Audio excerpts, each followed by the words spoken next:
देखिए इस वाले क्वेश्चन में इस वाली वायर की वजह से इस लूप के ऊपर एक मैग्नेटिक फोर्स तो लगेगा, इस पूरे लूप पे तो क्या इसके हर पार्ट पे लगेगा, जैसे कि इस पी क्यू पे भी लगेगा, क्यू आर पे लगेगा, आर एस पे भी लगेगा, एस पी पे भी लगेगा। क्यों लगेगा?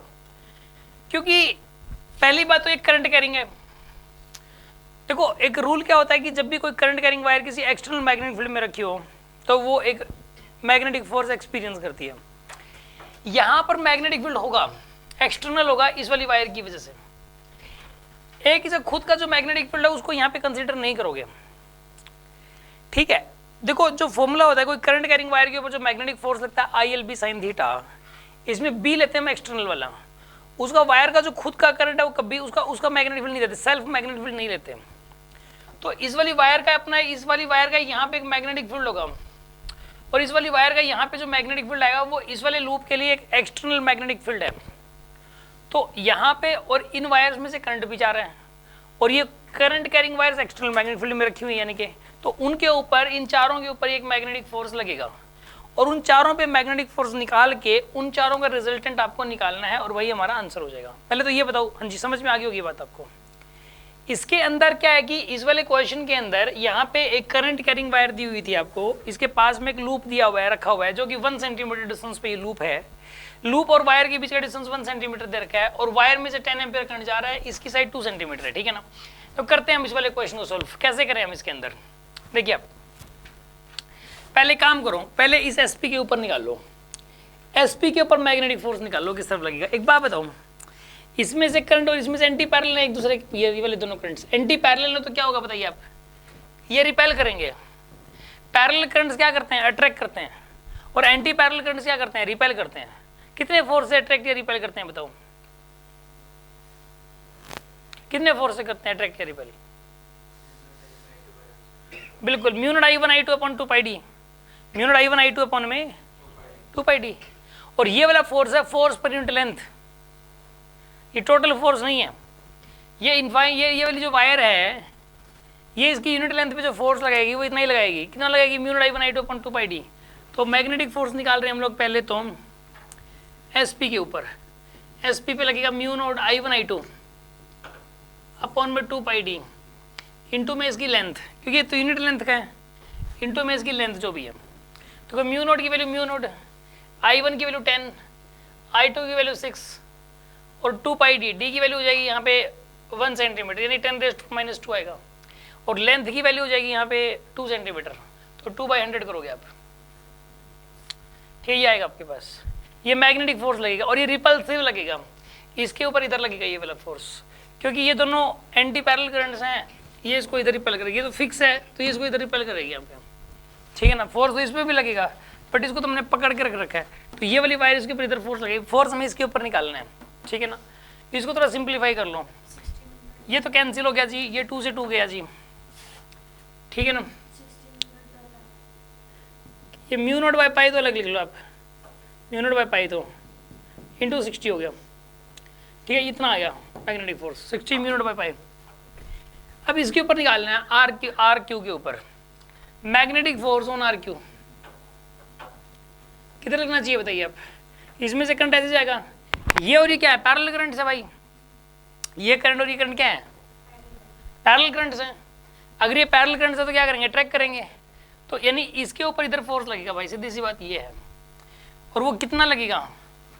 वो लगेगा देखो mu naught I1 I2 upon 2 pi D, mu naught I1 की वैल्यू कितनी यहाँ पे? 10, I2 की वैल्यू कितनी यहाँ पे? 6 बाय में 2 पाई डी, डी की वैल्यू कितनी लिखूँ मैं? डी की वैल्यू 1 तो ये है और 2 सेंटीमीटर ये वाला है, तो कितना हो गया यहाँ पर? ये 3 सेंटीमीटर हो गया। तो क्या लिखोगे बताइए? 3 ×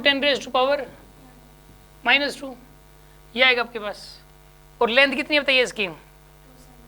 2 सेंटीमीटर इसकी लेंथ है, तो यहाँ पे 2/100 आ जाएगा आपके पास। ये कैंसिल हो गया, 2 से 2 गया जी, 3 × 2 = 6 हो गया जी, कितना आएगा ये? Mu naught by pi into 20 आएगा। ये किस तरफ आएगा? ये लेफ्ट साइड आएगा इस तरीके से। अब एक बात बताओ, अब सुनो, अब निकालना अपने को एस आर के ऊपर। एस आर में आपको पता है क्या होगा, एस आर के इस वाले पार्ट की जो डिस्टेंस है इससे अलग है, मतलब इसमें से करंट जा रहा है इस तरीके से, इसके अंदर कोई फॉर्मूला तो है नहीं, क्योंकि ये जो फॉर्मूला था mu not I one I 2.2 pi D, ये तो ना पैरेलल और एंटी पैरेलल करंट्स के लिए था। अब ये वाला करंट और ये इसमें से जो करंट जा रहा है, करंट तो सॉरी इधर जा रहा है, इसमें करंट तो इधर जा रहा है, ये वाला करंट और ये वाला, अब कोई पैरेलल एंटी पैरेलल नहीं है, कोई फॉर्मूला नहीं है उसके लिए, तो कैसे करें, जो फॉर्मूला नहीं है तो इसके लिए इसमें तो आप और इसके लिए फॉर्मूला बनाने की जरूरत भी नहीं है, इसके अंदर तो बेसिक तरीके पे जाना पड़ेगा जहां से फॉर्मूला डिराइव हुआ था।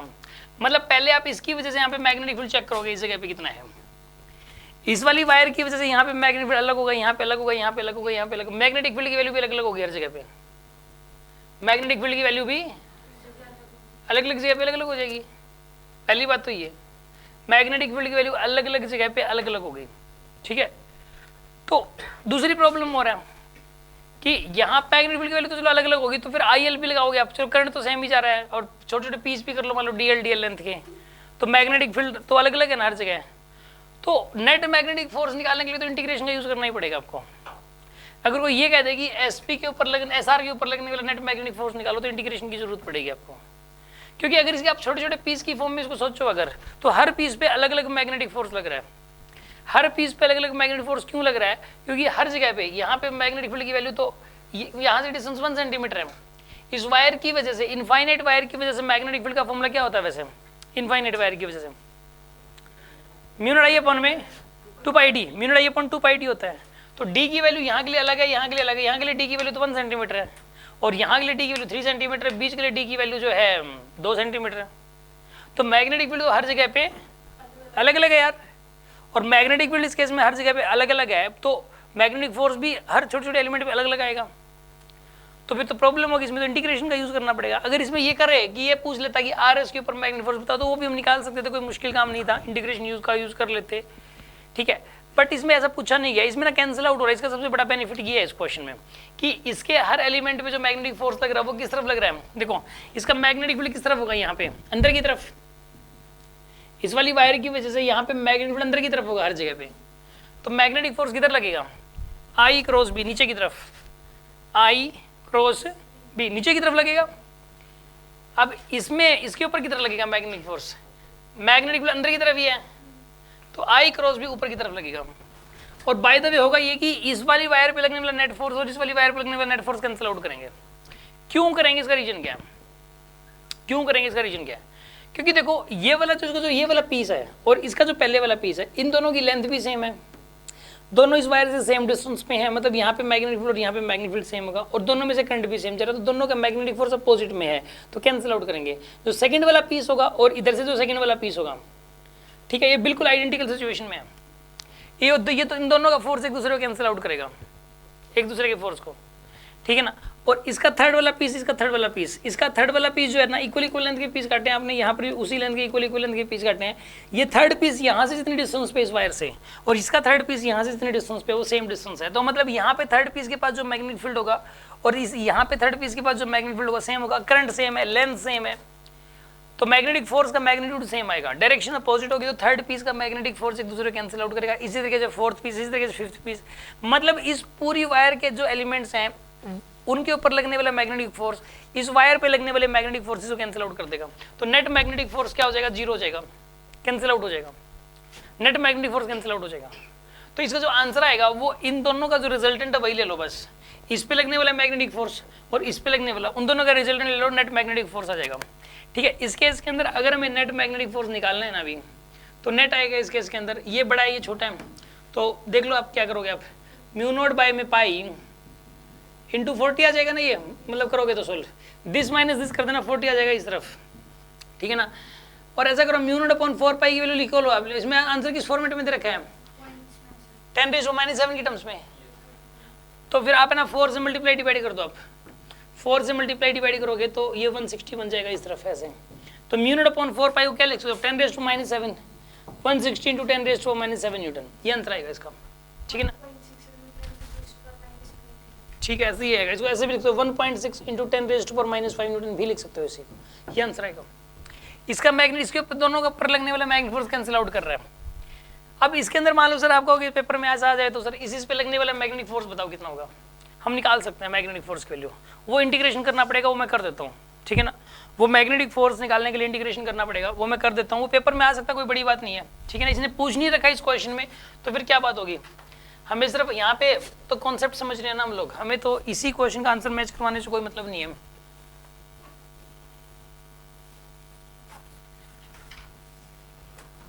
सुन लो, आप इसके ऊपर लगने वाला मैग्नेटिक फोर्स निकालना पड़ेगा।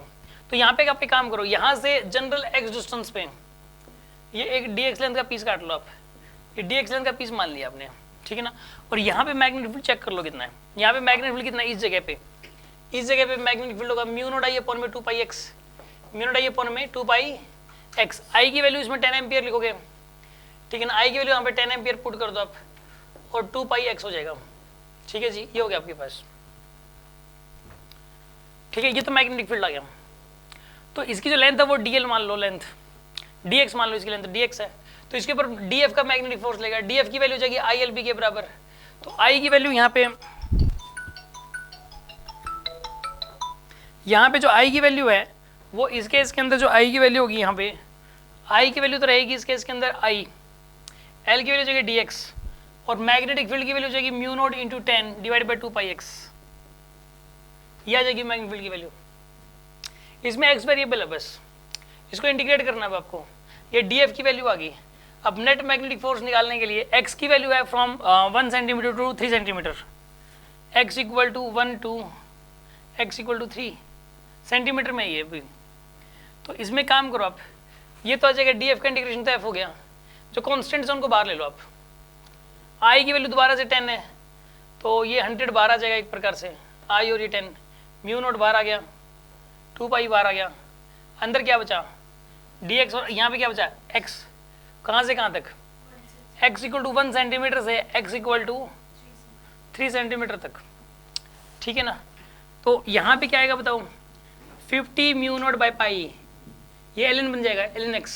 कहाँ से कहाँ तक, x इक्वल टू 1 से लेके x इक्वल टू 3 सेंटीमीटर तक, ठीक है ना। तो भूल ना जाओ ये सेंटीमीटर, इसलिए मैं बार बार सेंटीमीटर बोल रहा हूँ। 50 म्यू नॉट अपॉन पाई यहाँ पे पुट करोगे आप, ln 3 माइनस में log 1 क्या होता है, 0। log 1 क्या होता है, इसमें 0 होता है।